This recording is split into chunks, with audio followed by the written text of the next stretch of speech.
Cheers, legends. Sammy from Short and South Beer Reviews. We've got a beer from Victoria, the great state here. It's called Fred's 2025 Trailblazer MOTUEKA IPA.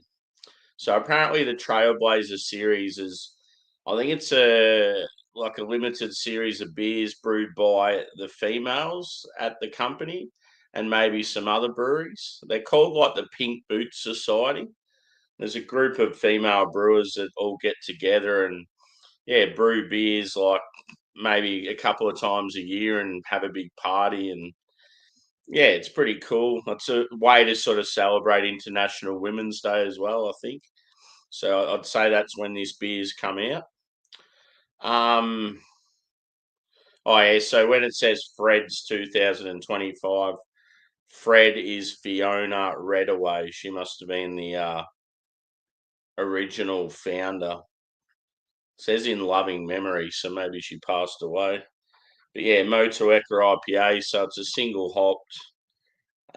It's at 5.7%. And these guys are based up in the high country, sort of in the ski area of Victoria. So pretty nice place. I haven't actually been there before. It's somewhere I've wanted to get to for a while. But pretty cool can artwork as well. So let's get into it. And cheers, Ghost. Good to see you, brother. Long time no see. Got my Denver and Liley fancy glassware. Let's get into it. See, I've just knocked off work. I wanted to do an IPA and then an Irish stout tonight. And then I've got another Irish stout tomorrow night. I thought I better finish off these St. Patrick's beers. But it's sort of good to break it up, have two different styles in the one night. Let's get into it. One more night left to work and then the weekend. It's been pretty tough being back at work after having a fair bit of time off. So it looks like it's going to be more of an American style IPA. It's actually pretty light. I would say it's more of a modern West Coast because it looks like it's, sort of bready and biscuity. Doesn't really have that caramel. It's like a sort of like a straw / yellow color. I would say it's fairly clear, about a 1 to 2 finger head, and light carbonation. Body's probably low end medium, high light. Let's go with. I've got my dog behind me trying to sniff out some food on the coffee table. He's going to get moved very shortly because he's annoying me. Oi, come on, move. Up. Bloody hell. He started doing this itch thing and he was kicking me in the back and it was killing me. Oh, man. Ooh. Back to the beer. So I'm going to go with. Oh, fuck, that hurts. You would have been able to tell by my mood that it was starting to get really annoying.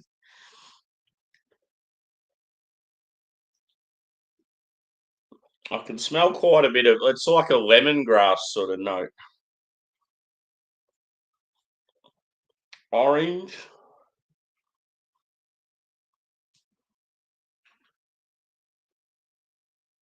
Maybe some peach.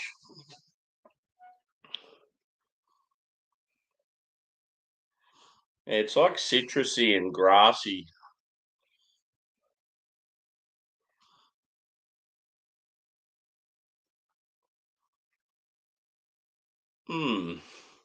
Pretty subtle on the nose. I would say like white bread, like crackery, like a little bit grainy. I haven't had the old orange hat on for a while. Good old mountain culture. I think the first time I went live on YouTube, it was with Craig Kent Beer Reviews, and I think I was wearing this hat.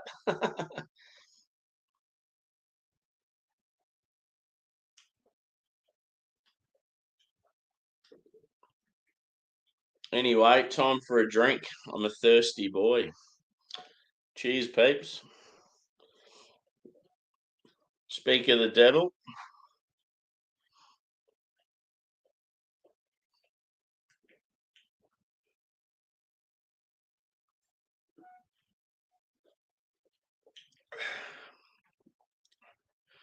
Roll on the weekend.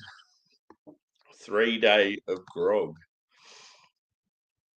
Have you got like a big weekend or?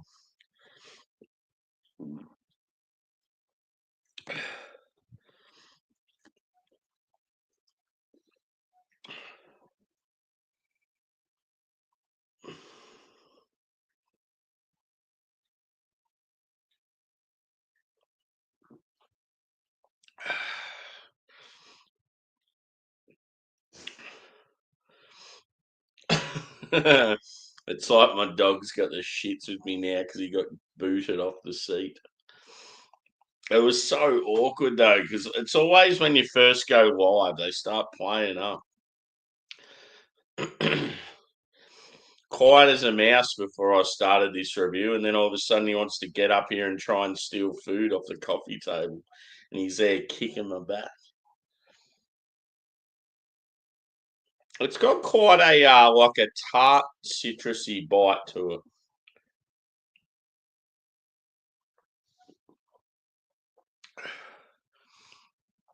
Normally with MOTUEKA, I get like a nice lime vibe, like a mojito, almost like a spice. I don't know if they're a thing worldwide, but a spice is like a lime spice is like a nice sort of icy pole ice cream that you have in the summertime here. It's got a touch of like dryness and bitterness on the finish.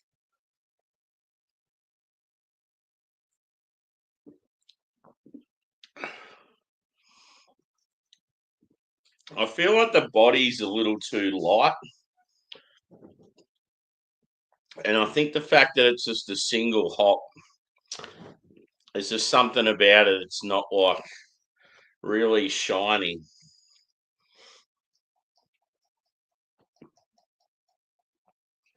I think if you're going to do a West Coast and just have, like, if you want MOTUEKA in it, you really need like a Simcoe or a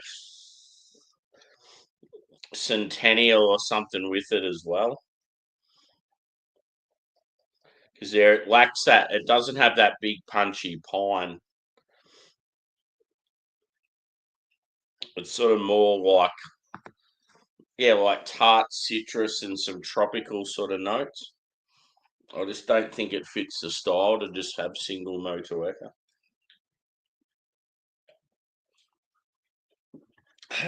Cheers, John. Good to see you, brother.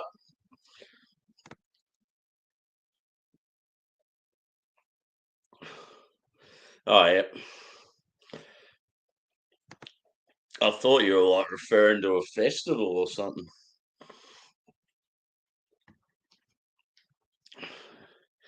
Yeah, I'm keen as for the weekend. Just being back at work, first week back in different role and that, it's sort of been, hasn't been stressful. It's been pretty cruisy, but it's just, yeah, it's sort of just like fucked with my head a bit. Like I just feel like I can't wait for the weekend just to sort of relax and not think about work.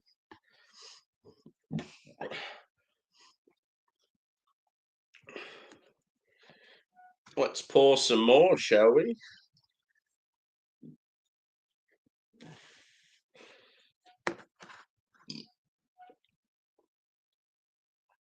See, always it might be harsh, but quite often these pink boots beers they don't quite like I don't know hit the mark, and it makes me sort of think like the ingredients they spend on the beer, like it's like they're probably raising money to put back into pink boots, and they spend less on the ingredients for the beer, so then the beer suffers. I've just found most likely, like most of the time when I've had pink boots beers, even if it's like a good brewery, they just don't seem like they're as good as they should be. I'll probably get hounded for that.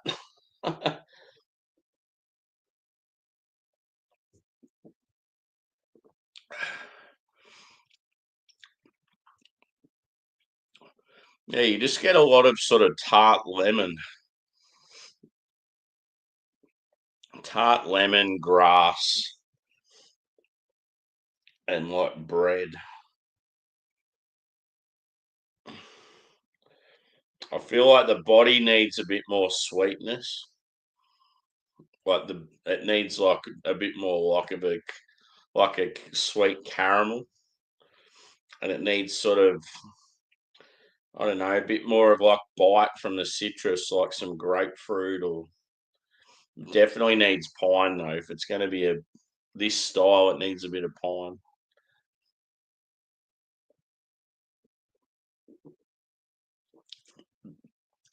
However, it is wet and it's refreshing. And yeah, being the first beer after work, it's still hitting the spot somewhat. I didn't realise on the side there, that's pretty cool.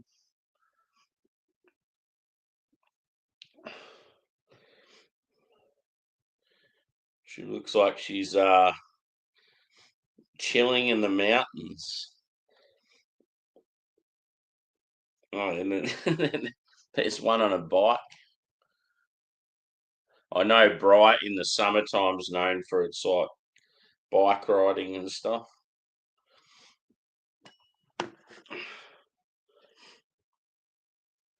Yep, always need pine. Cheers, Stewie.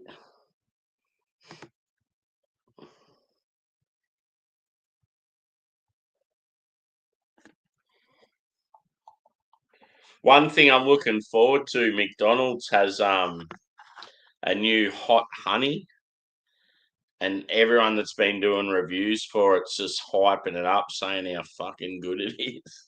So yeah, we've got a McDonald's near where I work, so I might grab it tomorrow night after work.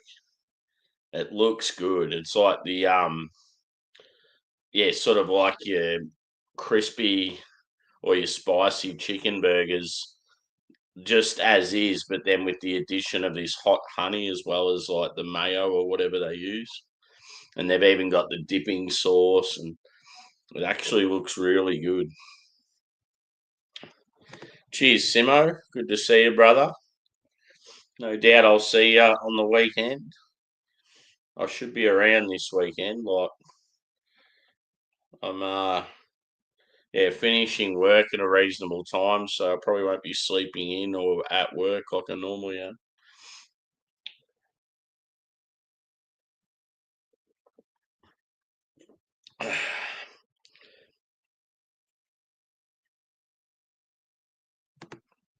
Yeah. Yeah, it's quite often I feel like with McDonald's, Australia, UK, US, even though they're similar, they still all seem to have different stuff coming out at different times.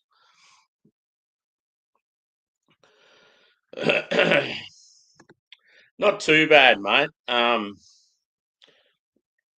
Fairly cruisy this week. It's yeah, been in sort of a different role and that, learning some new stuff, working with different people. I mean, it's been fairly decent, but yeah, I'm obviously bitter with everything that's going on.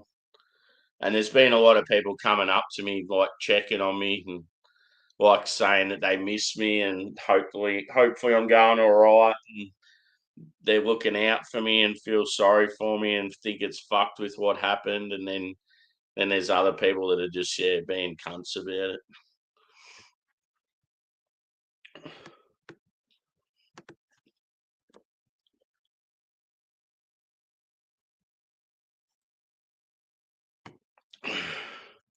One thing that was a bit bizarre today, like I'm used to, I don't know, always making sure everything's done at work and trying to get ahead and stuff, but at least going for a little cuppa break or something at least every couple of hours.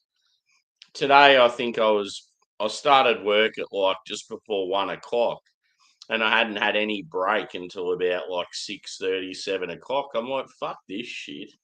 Working like 6 hours just without any break. You may as well just work the whole shift by the time you get a break. Like, you should be entitled to be able to go for a coffee after like 2 or 3 hours at least. Too bad if I was a smoker.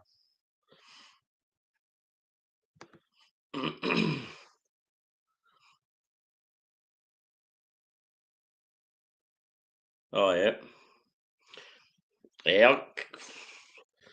I think the main thing that come out before, like, hot honey's only come out this week. I think before that it was the Shamrock Shake. So that was for St. Paddy's Day. That's like a mint shake. That was actually really nice. They had, you know how they have the shaker fries, the seasoning you put on the fries. They had a Vegemite one of them. That was all right. I think that's still going. We've had quite a few specials at McDonald's in Australia of late. They've had a lot of they're trying to spice things up a bit. I think that maybe there's people out there that want spice, so a lot of the latest like releases have been stuff that's spicy,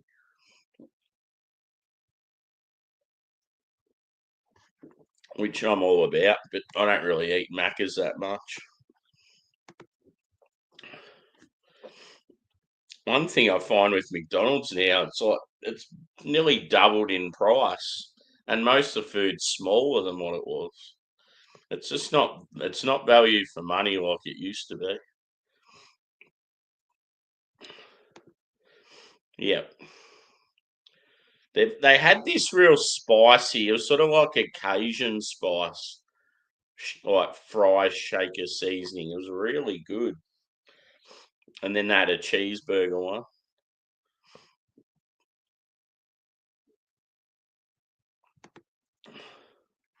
Yeah. Yeah, for sure. The last 2 nights I've had steak. It's been awesome. I had an actual steak rub from these guys. They did a collaboration with a barbecue company, and it was phenomenal. It was so good. I ended up using the last of it. It was like in a little jar. So yeah, I ran out and I was real pissed off. So yeah, when I cooked steak last night, I just went salt, pepper, garlic, and chili. Just like sprinkled it on both sides, room temperature, slapped a bit of butter in the pan. It's pretty good. A real good cut of steak, so that helps.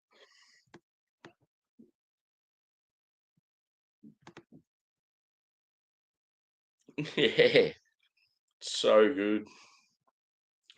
There's a barbecue company here that they've been around for years, and they've been doing a lot of advertising on social media lately, and they've got a honey barbecue steak rub. I want to give that a go.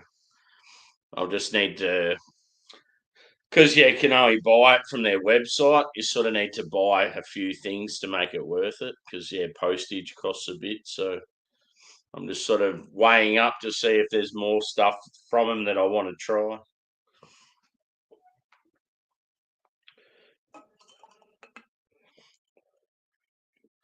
You can't beat a good steak. Steak with mashed potato, veggies, so good. Normally, I'll mix up the sort of what I have on the steak. Sometimes I'll just go straight steak with rub and that's it, or then I might go a little bit of gravy, like some pepper sauce, like a garlic butter. But yeah, I normally go a huge plate of veggies, and I just think mashed potato goes real good with steak. Yeah, homemade chips go all right, but I think because if I get takeaway, I get chips. If I cook at home, I tend to want to just have like vegetables.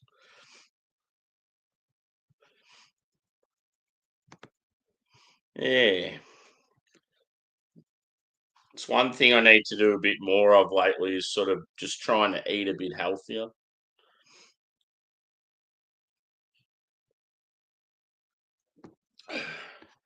When you do shift work, you can get pretty lazy and just buy a lot of shitty foods because you can't be fucked cooking at stupid times.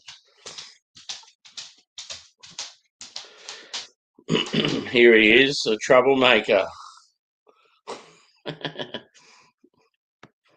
But yeah, this beer sort of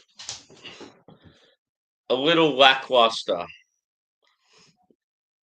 But in saying that, because I've had beers from, I mean, breweries tied up with this organisation before, and they always seem to sort of be a bit, I don't know, a bit subpar.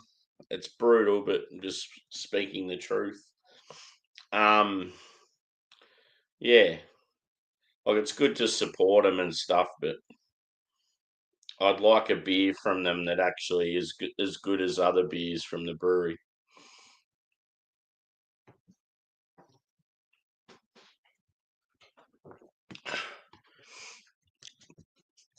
So I think for this one, I'm just going to give it a straight 4 out of 5. It's got potential, but yeah, I think honestly, I think with this style, MOTUEKA just isn't. Or it probably would be if it's like say range or mountain culture or something, brewing it with like their house yeast and a big malt backbone. But yeah, I just felt like in this case, especially, just having the single hop by itself just didn't work in this style. And yeah, it was a bit light. It was lacking like a touch of sweetness initially. Yeah, lacking pine. Um, I don't know. It had that citrusy bite to it, but it was subtle, and there just wasn't enough of what MOTUEKA is about. Like it didn't showcase MOTUEKA very well. So yeah, 4 out of 5. I mean, still drinkable. It went down easy, but yeah. That's all I'm going to say about that beer. Good can artwork. And yeah, I think Pink Boots are an organisation that are global. I don't think it's just an Australian thing. Any of you guys out there heard of Pink Boots Society? Normally, it's like a group of female brewers and they get together and do collabs and stuff. Shout out to them anyway. But I think I am going to wrap this up and start the next beer. So yeah, if you want to see me drink an Irish stout, hang around. I'll probably start it up in the next 5 minutes or so. But it's by a South Australian brewery who's got a bit of hype to them. The Crack Irish Stout. So cool name. Obviously, the Crack's sort of like banter and jokes in Irish. I think there's actually an Irish bar in Melbourne called the Crack. So yeah, it says a beer as dark as a moonless night. Our Irish stout is swirling with roasted coffee and chocolate notes that'll make our taste buds sing. A pale cream head and satisfyingly dry finish makes each sip a journey to the heart of the Irish spirit. Cool.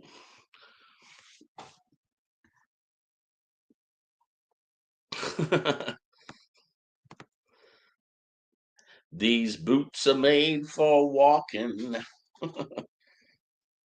Anyway, I'm out. Thanks for chiming in, peeps. But yeah, as I said, another review coming up shortly. Look out for it. I will see you soon.